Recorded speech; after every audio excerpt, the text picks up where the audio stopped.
It's yours truly, Krista Campbell, and today's session is all about the Introduction to Psychology project.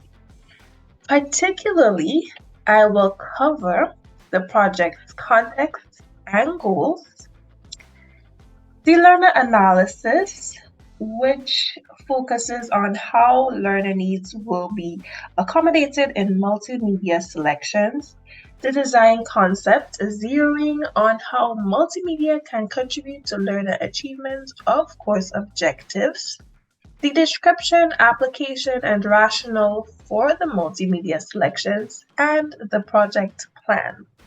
So, without further ado, let's get into it. Students from over 140 countries worldwide travel to the picturesque island of Grenada to develop their intellectual capacity at the St. George's University. This noble higher education institution began fulfilling its mission of providing multicultural education to students, one that is truly international, in 1977. From its humble beginnings to present day, SGU has been committed to the development of students' intellect, professionalism, and their creativity, immersing them in the rich diversity of human experience and aspiration. Through the fulfillment of its mission, this prestigious university positively impacted the lives of more than 24,000 students and is now a state-of-the-art home to over 2,300 faculty and 7,400 plus learners. Yes, quite impressive. The institution's current student population is enrolled in various degree programs, the major ones being the School of Medicine, Veterinary Medicine, Graduate Studies, and Arts and Sciences. The School of Arts and Sciences is the project's main focus, and specifically it targets undergraduate students enrolled in the psychology program. The main intention of this project is to create an online version of the Introduction to Psychology program. That's basically it. So in this PE course, students will be introduced to the psychological discipline. Major theories and perspectives that have shaped and influenced the field will be examined, along with enduring issues that underlie and relate to all the subfields of psychology. So students will also explore major topics like motivation and emotion. They will explore cognition, learning, psychological disorders, personality, health psychology, among other topics, sorry. Upon completion of the online course, 100% of the students will have sufficient fundamental and foundational knowledge of the psychological discipline, and they will also be able to understand and apply their knowledge to their context and other real-life situations. So this is essentially the course objective, and the course content and course activities provided will help students achieve this objective and ultimately help them attain success, because at the end of the day, it's all about student success in the online learning environment. The instructor will also play a key facilitative role in students' fulfillment of this course objective and will therefore be encouraged to be accommodating to students with different learning preferences and accessibility needs. And on that note, it's imperative to highlight that SGU's student population is quite diverse, consisting of learners with different cultural backgrounds, races, educational levels, and religions, among others. There are also students with different accessibility needs and learning preferences, as previously mentioned. And so the institution's core value, which is diversity, permeates throughout the entire educational environment. And so to accommodate these differences, this online course will incorporate multimedia like animated presentations created using Powtoon, YouTube videos that support students with different learning needs. And more specifically, the YouTube videos will be ADA Section 508 compliant, such that they will contain closed captioning and a transcript. Also, the graphics created using Canva and other reading material in the online learning domain will be accessible to screen reading technology. Yes, they will be. So all in all, these multimedia selection measures will not only accommodate learners with visual or auditory impairments, but they will also appeal to students who prefer to learn visually, among other learning preferences. And this is how these different tools accommodate the different needs that learners will have in this online course. So having discussed how learner needs will be accommodated by these multimedia selections, I will now discuss how these tools will help learners achieve the course objective and amass success in the DE course. So now we're looking at the course objective, and just as a reminder, the course objective is that 100% of the students will have sufficient fundamental and foundational knowledge of the psychological discipline, and they will also be able to understand and apply their knowledge to their context and other real-life situations upon completion of the online course.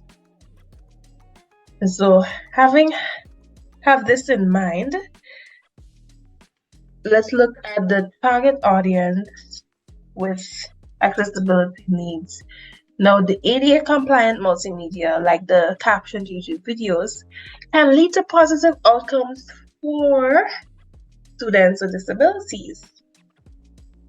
Now, this is evident in and supported by the literature, which noted, and I quote, multimedia can offer the potential to significantly improve the accessibility of the learning environment and indeed extending the learning environment to otherwise inaccessible places, unquote. So, and this is according to Sloan and other researchers. Such improvements in the learning environment can help students with disabilities stay motivated, engaged, achieve their course objectives, and complete the course successfully. And so it is important that the multimedia tools for this course help meet the needs of these students.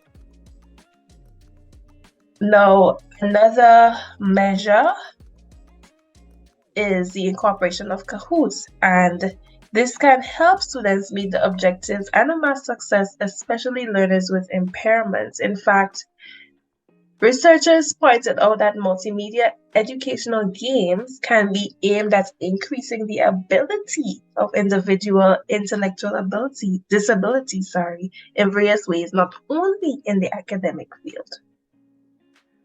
And so this is a major outcome, not only for the learner, but for the entire institution, because increasing their intellectual ability via educational games using Kahoot helps the organization essentially achieve its mission.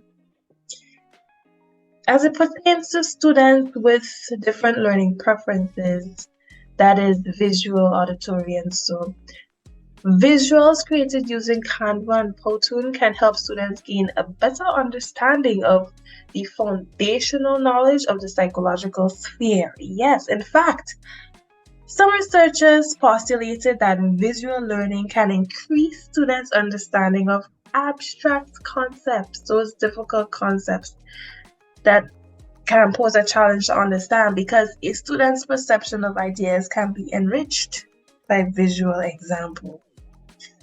And so here we see the perk of incorporating visuals in the learning environment via the use of Canva and Powtoon to help students gain a better understanding of the foundational knowledge of psychology, the discipline. And so that in that way, the course objective is being met.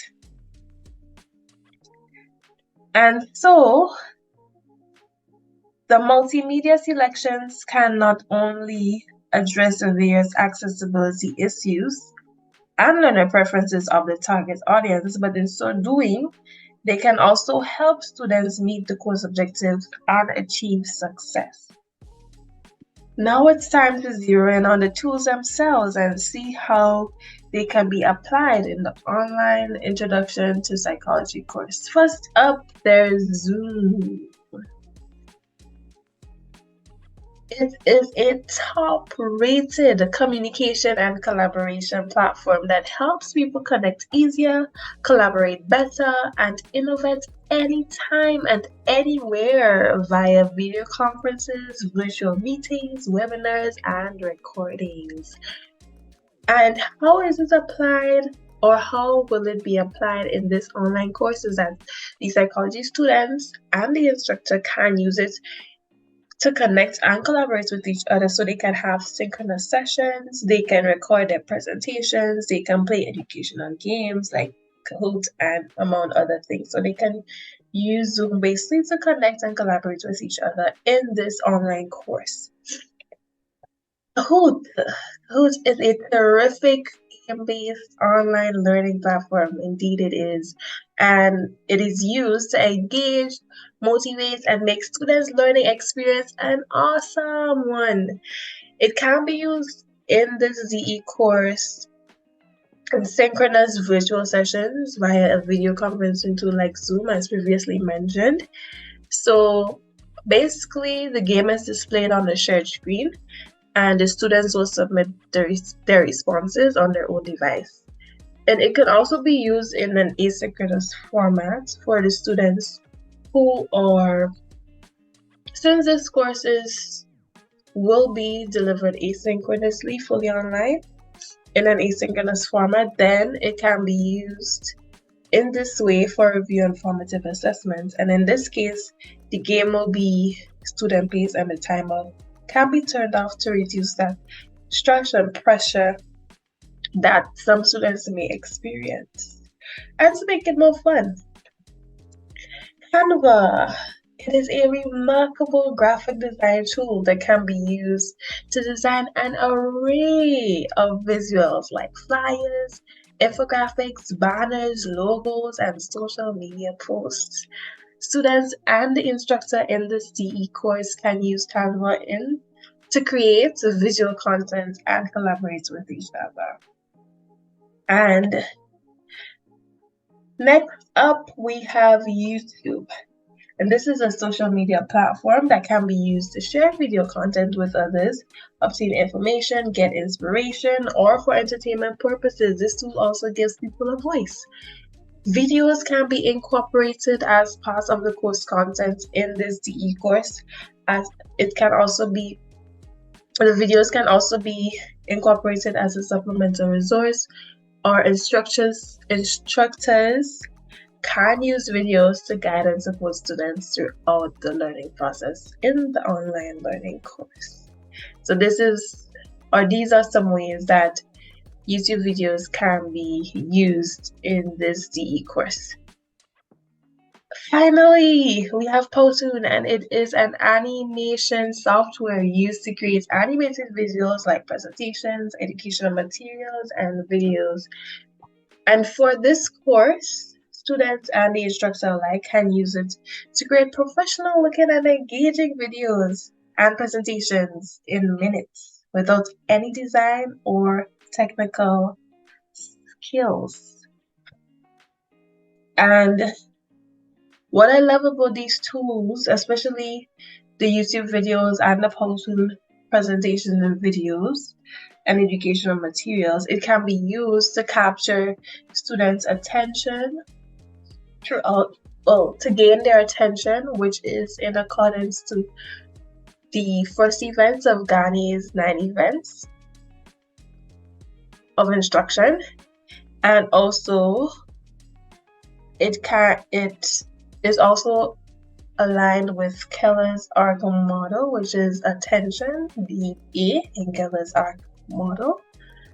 This is so essentially these multimedia selections align with the theory in the sense with these theories in the sense that it can be used to gain attention, it can be used as part of the content, which is also another event in Ghanaian's events of instruction,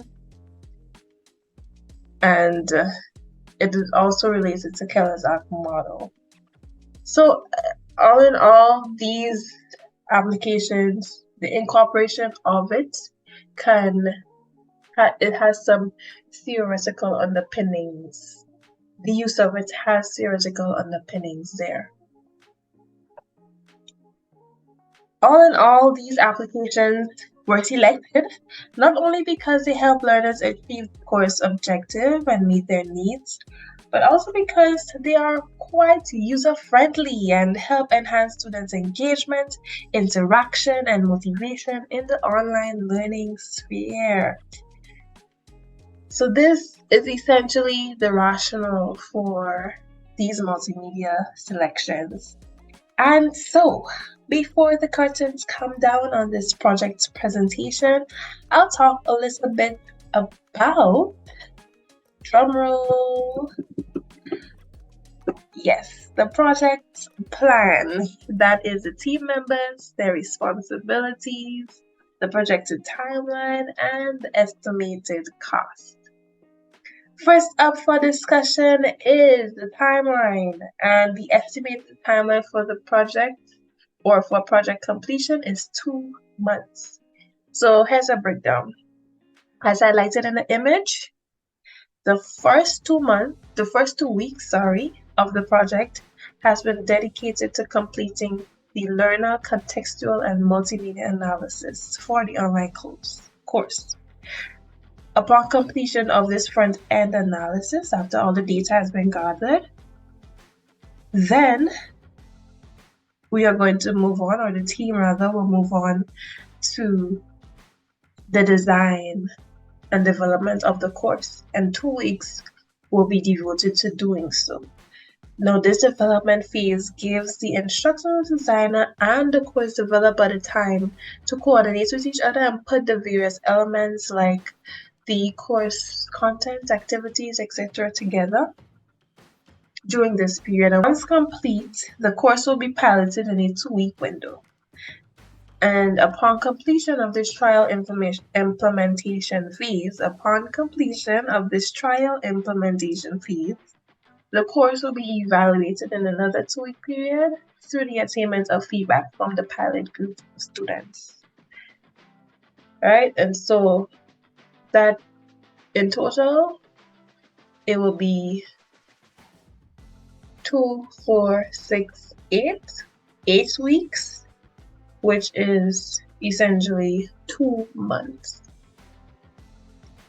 The successful completion of this project in this specified time frame will only be possible through the concerted efforts and strides of the entire team. Now, I keep saying team, and you may be wondering, well, who is this team and who exactly is a part of the team? Well, there is the instructional designer. The instructional designer is responsible for the analysis phase of the project as well as the course design. And then the online course developer will come in, everybody will liaise with each other, but the course developer will be responsible for putting everything together. And then in the next 2 weeks, the instructor has the responsibility of acting as a guide to facilitate the course during the pilot session. And then the QA specialist will step in and be responsible for the evaluation process as well as the course maintenance. And then the technical support specialist will liaise with everyone and address any technical matters that pop up in any phase of the course development and design period or project, and essentially he or she will provide technical support to everyone or when needed.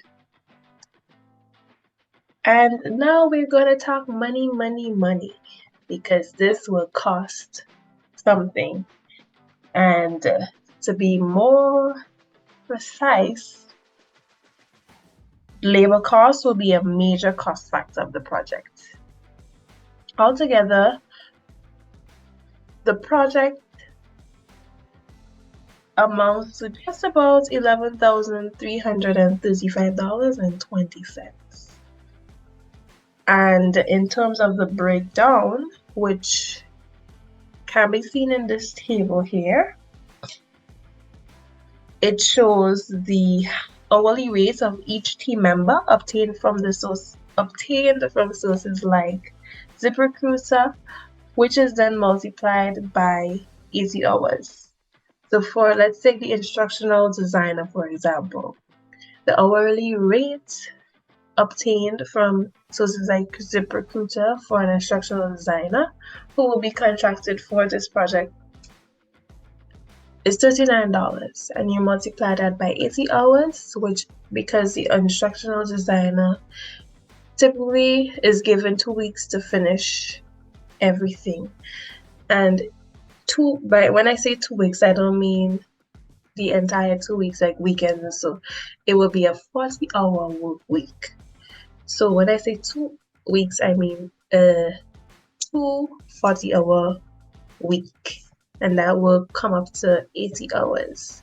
When you multiply 40 hours for a week by 2 weeks, you get 80 hours. And so $39 per hour by 80 hours will give you $3,120. And when you do that, when you apply this calculation method or approach to all of the other team members, you get a total, which can be seen in the table here, and then you add everything up together and you get $11,335.20. So let's sum up. In summary, the multimedia selections for this project, that is Zoom, Canva, Kahoot, Powtoon, and YouTube, can aptly meet the diverse needs of the target audience for this DE course. DE, when I say DE, I mean distance education or online course. It can help learners achieve the learning objectives, and most importantly, it can help them attain success, because at the end of the day, it's all about the students' success. And so the incorporation of these tools into the online course can, at the end of the day, help SGU, the entire institution, achieve its mission, which it continuously strives to do. So everything, in a nutshell, is tied back, or can be tied back, to the institution's mission. And so, as we continue to wrap up this project presentation, I just want to add that other courses can also be converted to an online version using the adding model. And of course, other tech tools, apart from the ones that were discussed in this presentation, can be incorporated in these other courses to ensure that students' needs are met and that they meet the course objectives and attain success and help the institution continue to meet its mission, achieve its mission. In terms of the cost, the cost to create this and future courses can be reduced via the use of in-house staff labor. You see the cost breakdown, the cost analysis that was discussed in this presentation required the use of contracted labor or labor that was outsourced from the institution. However, if in-house staff are used to create this online course and future online courses, then the hourly rates and the wages offered for the projects can be negotiated by all parties involved. And so this is one way in which the cost can be reduced, or one way to cut the costs for the online course development of this and other courses at SGU. And of course, there may be other costs associated with the projects that can be these other cost factors can be looked into and see how these costs can be eliminated or reduced as well, depending on what the cost item is.